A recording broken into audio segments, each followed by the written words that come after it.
ఇక time limit అని ఏదో పేపర్లో రాసినట్టున్నారు. అంటే ఒక్కొక్కళ్ళు ఎంతసేపు మాట్లాడాలనేది.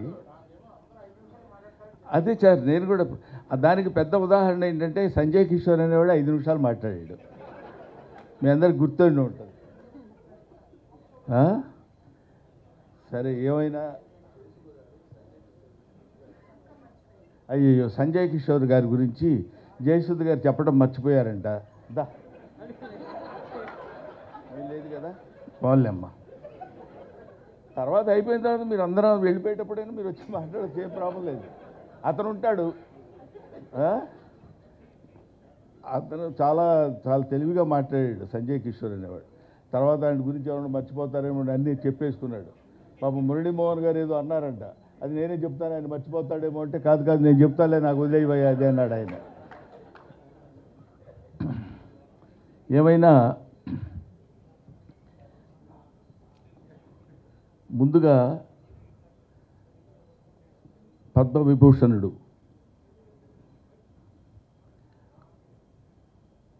చిరంజీవి గారు ఈ కార్యక్రమానికి రథసారథి ఆయన వచ్చి వెళ్ళిపోవడం అనేది సభలో జరిగేటువంటి అతి సహజమైన విషయం.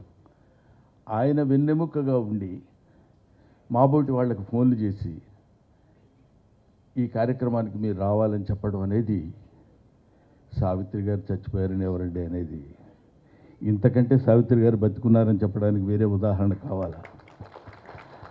ఆ సావిత్రి గారు, ఎందుకంటే సావిత్రి గారి సినిమాల గురించి అందరూ చెప్పగలరు. సావిత్రి గారిని ఒక ఫిలసాఫికల్ లైన్లో తీసుకెళ్లాలనే అభిప్రాయం నాకు కలిగింది. సావిత్రి గారు ఎంతమంది కళాకారులు ఉన్నారు? సావిత్రి గారి కూతురు చాముండేశ్వరి గారు, చిరంజీవి గారి భార్య సురేఖ గారు, వీళ్ళిద్దరూ స్నేహితులవ్వటం ఏమిటి? ఈ పుస్తకాన్ని రచించినటువంటి సంజయ్ కిషోర్ ఈ పుస్తక ఆవిష్కరణ చేయాలనేటువంటి ఆలోచన కలిగినప్పుడు ఆవిడ ఎవరి దగ్గరికైనా వెళ్ళి అడిగితే ఎవరైనా చేయొచ్చు, చిరంజీవి గారి దగ్గరికే వెళ్ళాలని ఎందుకు అనుకున్నారో మనకి తెలియదు. వెళ్ళినప్పుడు నేను చాలా కొంచెం హెక్టిక్గా ఉందండి అనేటువంటి ఆలోచన లేకుండా వెంటనే ఎస్ అని ఎందుకు చెప్పాలి అనుకున్నారు? వీటన్నిటికీ వెనకాలుండి నడిపించినటువంటి ఒక అదృశ్య శక్తి, అదే సావిత్రమ్మ ఆత్మ.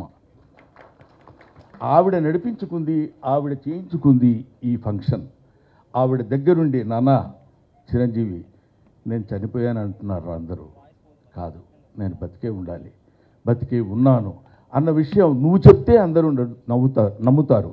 నువ్వు చెప్తే అందరూ, తెలుగువాడు, తెలుగు మాట్లాడేటువంటి తెలుగు ప్రేక్షకుడు ఎవడైనా నువ్వు చెప్తే ఆనందిస్తారు, నమ్ముతారు. నాన్న నీ చేతుల మీదుగా నా పుస్తకాన్ని ఆవిష్కరించా అని చెప్పిందేమో అనేటువంటి భావన నాకు కలుగుతుంది. లేకపోతే ఇది అతి సాధారణంగా ఇందాక చాముండేశ్వరమ్మ చెప్పినట్టు, ఇందాక ఆవిడ ఏదో మీ చేతుల మీదుగా జరిగితే చాలు, మీ ఇంట్లోనే ఈ పుస్తక ఆవిష్కరణ ఇలా జరిగితే బాగుండంటే, చిరంజీవి గారు అంటే ఆయన గురించి ఇప్పుడు సభలో చెప్పాల్సింది సావిత్రి గారి గురించి అయినా, సావిత్రి గారి పెద్ద కొడుకులాగా ఆయన గురించి చెప్పాల్సిన విషయం నాకు ఏర్పడింది. ఇప్పుడు ఏదో ఒక మామూలుగా అయితే మా ఇంట్లో జరుగుతుందిలేంటి చేసేద్దాం అనేటువంటిది కాకుండా, సావిత్రి అంటే యునీక్. సావిత్రి అంటే ఒక నట శిఖరం. ఆవిడ గురించి ఒక చిన్న ఫంక్షను ఎక్కడో ఇంత ఫంక్షన్ పెట్టి అయిపోయింది అని నలుగురు కెమెరాలతో చేసేటువంటిది కాదు. సావిత్రి ఫంక్షన్ అంటే సావిత్రి ఫంక్షన్ లాగే ఉండాలి అంతా. ఎందుకంటే ఆవిడ ఎడం చేత్తో ఎంతమందికి ఎన్ని దానాలు చేశారో, ఎంతమందిని ఆవిడ అంటే నటనాపరంగా తీసి పక్కన పెడదామండి, దాని తర్వాత మాట్లాడుకుందాం. అటువంటి మహనీయురాలైనటువంటి ఆ మహానటి సావిత్రి గురించి ఆయన పెద్ద మనసు చేసుకుని ఇంతమందిని ఆహ్వానించి, ఆయన పిలిస్తే రాకుండా ఎవరు ఉంటారండి? బ్రహ్మానందం కూడా 11 గంటల వరకు ఉంటాడు, అదొక చరిత్ర. కాబట్టి అటువంటి మహనీయుడు తలపెట్టినటువంటి ఈ కార్యక్రమం ఎవరు చేశారు ఇది ఇంకెవడయ్యా వాడు? ఆ సావిత్రమ్మే చేసుకుని ఉంటుందని నేను మనస్ఫూర్తిగా నమ్ముతున్నానమ్మా. అది అందువల్ల ఆ కార్యక్రమాన్ని ఆయన నోవనలేడు. ఇంత అద్భుతంగా ఇంతమంది కలిసి ఇక్కడ చేయగలుగుతున్నారంటే ఆ సావిత్రి యొక్క గొప్పతనం. ఇక్కడ బ్రహ్మానందం నువ్వు చాలా బాగా యాక్ట్ చేసావు, ఇన్ని సినిమాలు చేసావు, నువ్వు ఇంత నటుడివి ఎంత నటుడివి అదన్నా అన్నప్పుడు ఎప్పుడన్నా ఒకసారి నిజమైన మళ్ళీ లేకపోతే మళ్ళీ ఎందుకంటారు ఇలాగా చాలా గొప్పవాడేమో నేనని ఫీల్ అవుతున్నప్పుడు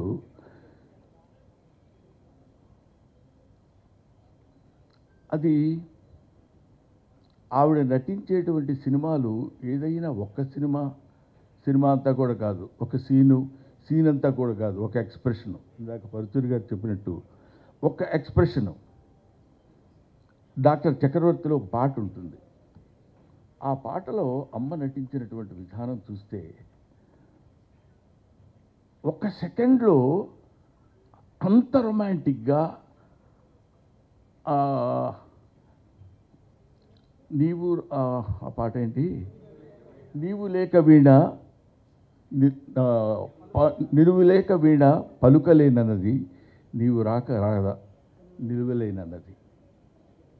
ఆ పాట ఒకసారి దయచేసి మీ అందరికీ చేతులెత్తి నమస్కారం చేసి చెప్తున్నాను, గూగుల్లో కొడితే వస్తుంది, పాట చూడండి. ఇప్పుడు మేము మహానటులం, మేము చాలా గొప్పవాళ్ళమని బోర్డులు పెట్టుకునే వాళ్ళందరూ ఆ పాట ఒక్కసారి చూస్తే కనువిప్పు కలిగి వాళ్ళల్లో ఉన్నటువంటి నట అహంభావం మొత్తం దద్దలిపోయి పగిలిపోయి ముక్కలైపోయి ఆ తల్లికి చేతులెత్తి నమస్కరించాలనిపిస్తుంది. అది ఆవిడే ఎంతటి గొప్ప నటి అని చెప్పడానికి, అయ్యో ఆవిడ చూడలేకపోయామన్న బాధ కంటే ఇలా చూస్తున్నప్పుడు ఇలా చేయాలా, ఇలా చేస్తే ఇది కదా నటన, ఇది కదా యాక్టింగ్ అని చెప్పినప్పుడు నేను కొంచెం తెలుగు చదువుకున్నవాడు కాబట్టి తెలుగు మాస్టర్గా ఒక విషయం చెప్పాలి. బంబెర పోతన అంటాడు, అంబ నవాంబుజోజ్వల కరాంబుజ శారద చంద్ర చంద్రికాకడంబర చారుమూర్తి ప్రకట స్ఫుట భూషణ రతన దీపికా చుంబిత దిగ్విభాగ శృతి సూక్త వివిక్త నిజ ప్రభావ భవాంబర వీధి విస్తృత విహారిణి నన్ను కృపదూడు భారతి అని కోరుకుంటాడు. ఎవరు? బంబెర పోతన సరస్వతీదేవిని. మన నటీనటులు నటీమణులు నటులందరూ కోరుకోవాల్సింది ఏంటంటే భావాంబర వీధి విస్తృత విహారిణి కాదు, నటనాంబర వీధి విస్తృత విహారిణి సావిత్రి నన్ను కృపదూడు భారతి అని నమస్కరించి ఎక్కడో శిఖరాగ్రం మీద కొన్ని వేల మెట్ల మీద కూర్చున్నటువంటి ఆ మహోన్నతమైనటువంటి నటిని ఎక్కటానికి ముందుగా మొదట కనిపించేటువంటి ఆ ప్రథమమైనటువంటి సోపానానికి నమస్కరించుకుని వెళ్ళాలి. అది ఆవిడ సావిత్రి గారు ఎంత గొప్ప నటి అని చెప్పడానికి ప్రతి వాళ్ళు మనం ఎన్ని చెప్పినా ఒక్కొక్క చూపు. పాండవ వనవాసంలో దిక్ బానిసల కింద అహంభావమా దుశ్శాసన తోడ్కొని రమ్మా బంధకిని అని ఎస్వి రంగారావు గారు గద్దించి అడిగినప్పుడు మిక్కిలినేని రాధాకృష్ణమూర్తి గారు తీసుకొచ్చేసి ఆవిడ అక్కడ నిండు సభలో పడుకోబెట్టినప్పుడు ఆ తర్వాత ఎంతమంది ద్రౌపదీలకు వేశారో తెలియదు కానండి, కృపాచార్యుని ఎలా చూడాలో అలా చూస్తుంది, ద్రోణాచార్యుని ఎలా చూడాలో అలా చూస్తుంది, దుర్యోధనుని ఎలా చూడాలో అలా చూస్తుంది, దుశ్శాసనుని ఎలా చూడాలో అలా చూస్తుంది, కృపాచార్యుని ఎలా చూడాలో ఒక్కొక్క చూపులో ఒక్కొక్క వైవిధ్యాన్ని కనపడేటట్టు చూసి ఈవిడేనా ద్రౌపది, నిజంగా ద్రౌపది ఈవిడేనేమో అనే భావన కలిగించేటువంటి శక్తి సత్తా ఉన్నటువంటి మహానటి. ఆవిడ గురించి మాట్లాడుకోవడానికి ఇంతకంటే ఇంకేం కావాలి? ఆవిడ గురించి మాట్లాడుకునేటువంటి అవకాశం మనకు కలగడం, ఆవిడ గురించి మాట్లాడి తరించేటువంటి భాగ్యాన్ని నాకు కలుగు చేసిన చిరంజీవి గారికి నా హృదయపూర్వకమైన నమస్కారాలు తెలియజేస్తున్నాను. ఎస్వి రంగారావు గారు ఇందాక ఆయన చెప్పినట్టు ఎస్వి రంగారావు గారితో పోటీ పడి నటించడం అంటే మామూలు విషయం కాదు. ఎస్వి రంగారావు 6 అడుగుల ఆజానుబాహుడు. ఆయన ఎక్కడ మన ఇది జకర్తా కాదండి, ఎస్వి రంగ కీచకుడుగా నర్తనశాలలో చేస్తున్నప్పుడు మధుర తీసుకొని రమ్మని పంపిస్తుంది చెల్లెలు. సైరంధ్రి తమ్ముడికి మధుర తీసుకెళ్ళి వేడి ఇచ్చిరా అంటుంది. అక్కడ ఒక సందిగ్ధంలో ఉన్నటువంటి చిన్న ఎక్స్ప్రెషన్, వెళ్ళాలా వాడింత దుర్మార్గుడో తెలుసు కదా అన్నప్పుడు ఇద్దరు అలాగా 2 కొదమ సింహాలు పోటీ పడ్డట్టు ఉంటాయి. ఒక ఆడసింహం, ఒక మగసింహం. ఏయ్ చెయ్యి నువ్వు ఎంత చేస్తావు, నేను చూడు ఎంత చేస్తాను అని 2 పోటీ పడి నటించినట్టు అనిపిస్తుంది.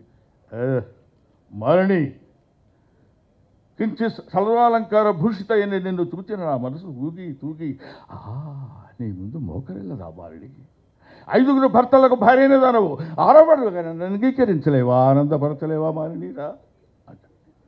ఎస్వి రంగారావు మాట అన్నప్పుడు సావిత్రి చూస్తుందండి, అమ్మ చూస్తుందండి అంటున్నాను, ఏమనుకోవద్దు ప్రేక్షకుడిని. ఆవిడ చూస్తారండి అంటే బాగుండదు. ఆవిడ ఎలా చూస్తుందంటే, నీచత్వంలో కూడా ఇంత పరాకాష్ఠ ఉంటుందా? 5 భర్తలకు భార్య అయిన దాను 6వడుగా నన్ను అంగీకరించలేవా ఆనందపడతలేవా మాలినీరా మన కోసం హంసతూరిగా పల్పం ఎదురు చూస్తుందా అంటాడు. ఆయన తండ్రి కూతుళ్ళుగా కూడా వేశారు, వాళ్ళు తండ్రి కూతుళ్ళుగా కూడా నటించారు. కానీ ఇక్కడ ఒక పరమ నీచమైనటువంటి పరమ దారుణమైనటువంటి కామానికి బానిసైనటువంటి ఒక మూర్ఖుడిగా అతను నటిస్తుంటే, అక్కడ అసహించుకుని జుగుప్సాకారంగా ఉండేటువంటి ఒక వ్యతిరేకించే ప్రేయసిలా నటించడం అంటే, ఇలాంటివి ఎన్నెన్ని చెప్పాలి సావిత్రమ్మ గురించి. ఆవిడ ఒక విశ్వనట మహావృక్షం, ప్రపంచమంతా వ్యాపించినటువంటి ఈ నటీనటులకు కనువిప్పు కలిగించేటువంటి మహానట వృక్షం ఆవిడ. ఆ వృక్షం కింద ఎన్నో పూలు కాయలు పండ్లు రాలిపోతే మాలాంటి నటులు అక్కడ వేలుకుని చిన్న సజ్జలో ఆ పూలు అవి వేలుకుని వెళ్ళిపోవాల్సినటువంటి స్థితి ఉన్నటువంటి వాళ్ళం. అటువంటి వాళ్ళని చాలామంది మనం ఏమనుకుంటామంటే ఈ లలిత కళలు అంటారు. లలిత కళలు అంటే మామూలుగా ఫైన్ ఆర్ట్స్ అని ఇంగ్లీష్లో అంటారు, తెలుగులో దాన్ని తెలుగు చేసేటప్పుడు లలిత కళలు అంటారు. లలిత కళలు అంటే లలితములైన కళలు అని, చాలా సునిశ్చితమైన కళలు అని కాదు. లలిత కళలు అంటే లలితా గాయత్రి యొక్క అంశ కలిగినటువంటి కళలు, లలితా గాయత్రి యొక్క అనుగ్రహం కలిగినటువంటి కళలు. అవి కొంతమందినే ఆ తల్లి చూస్ చేసుకుంటుంది, కొంతమందినే అలా పట్టుకుని పైకి తీసుకొస్తుంది. అలాంటి వాళ్ళలో లలితా గాయత్రి స్తన్యాన్ని కోరినటువంటి ప్రథమ అద్భుతమైనటువంటి తెలుగు బిడ్డ నిశంకర సావిత్రి. నిశంకర సావిత్రి అనడానికి ఆవిడ ఎంత మహానటి అంటే అంత మహానటి అని ఏ శంక లేకుండా చెప్పవచ్చు. నిశంకర సావిత్రి అంటే అంత గొప్పది. అటువంటి ఆవిడ గురించి ఎన్నెన్ని చెప్పుకోవాలని చెప్పండి. అటువంటి మహానటి ఆవిడ తలుచుకుంటేనే ఆహా ఇది చాలు కదా, ఇది గాక సాఫల్యం, ఇది గాక జన్మ సరితార్థం ఇంకొకటి కలదే. ఆవిడ గురించి మాట్లాడేటువంటి అవకాశం కలిగింది కదా, కలిగించినటువంటి మహనీయులు ఎంతోమంది ఉన్నారు కదా అని. అమ్మ చాముండేశ్వరి, అయ్యా గోవిందరావు గారు, మీరు ఏదో అంటారు సామెత, తల్లి గురించి ఈ వయసులో అమ్మని ఎలాగైనా బతికించుకోవాలి అనేటువంటిది. బతికించుకోవాలంటే అమ్మ చచ్చిపోతే బతికించుకోవాలమ్మా. ఎక్కడ చచ్చిపోయిందమ్మా నీ పిచ్చి కానీ. ఆవిడ ఉంటుంది. నటన భావాంబర వీధిలో విస్తృతంగా విహరిస్తూ ఉంటుంది, నటనాంబర వీధిలో నివసిస్తూ ఉంటుంది ఆ మహానటి సావిత్రి. ఆ తల్లికి నా హృదయపూర్వకమైనటువంటి నమస్కారాలు తెలియజేసుకుంటూ, అంటే నమస్సులు తెలియజేసుకుంటూ అని నేను ఎందుకన్నానంటే, చచ్చిపోయిన వాళ్ళకి నివాళులు అని చెప్తారు. నాకు ఇంకా ఆవిడ చచ్చిపోయిందనే మాట నా నోటి నుంచి రావాలని నాకు ఇష్టం లేక నేను చెప్తున్నాను. ఎదురుగా కూర్చున్నారు మా అరవింద్ గారు, ఆయన వాళ్ళ నాన్నగారు ఉన్నారు. మాకు చిన్నప్పుడు మోగ మనసుల్లో వీళ్ళిద్దరు కాంబినేషన్ ఉండేది. ఇదిగా ఇటు పక్క రొయ్యలు, ఇటు పక్క కొరమైన చేపలు, ఇటు పక్క ఇయ్యొచ్చే నా వల్ల కాక అనేవాడు ఆయన. ఏంటి ఈయన ఇలా అన్నప్పుడు ఒక చిన్న మోగ మనసుల్లో సావిత్రమ్మ గారు ఆయన చేస్తున్నటువంటి నటన కాకుండా క్యారెక్టర్ పరంగా ఒక చిన్న నవ్వేది. మీరు ఒకసారి వీలుంటే ఒకసారి చూడండి. ఇలాగ ఎన్ని కోటి సీన్లో సదుగా అది శవం, అది అని ఆయన ఒక మహానటుడు. ఇలాంటి మహానటుల యొక్క సమ్మేళనం, అదొక ఆ? మంచి మనసులు. ఇది మహానటుల యొక్క సమ్మేళనం. ఆ రోజుల్లో ఎస్వి రంగారావు గారు, సూర్యకాంతమ్మ గారు, అల్లు రామలింగయ్య గారు, ఎన్టీ రామారావు గారు, నాగేశ్వరరావు గారు, ఎవరు కృష్ణరాజు గారు, సోమన్ బాబు గారు, ఇలాంటి కన్నామ్మ గారు, ఆవిడ, ఇలాంటి వాళ్ళని ఎవరిని మనం అంటే ఇంకా కన్నామ్మ గారు మాకంతా లేదు కాబట్టి ఒకవేళ మిస్ అయి ఉండొచ్చేమో కానివ్వండి. అంతటి మహనీయులైనటువంటి గడ్డ పుట్టినటువంటి మన తెలుగు గడ్డ మీద ఆ మహానటి సావిత్రి పుట్టింది. ఎంతమంది ఉన్నా Savitri, she's not 3, Savi 1. Thank you very much. నాకు ఈ అవకాశాన్ని కల్పించిన మీ అందరికీ నా హృదయపూర్వక నమస్కారాలు తెలియజేసుకుంటూ, ముఖ్యంగా ఈ పుస్తక రచన ఆ పాపం అతను చెప్పబోతే సూసైడ్ చేసుకుంటాడు.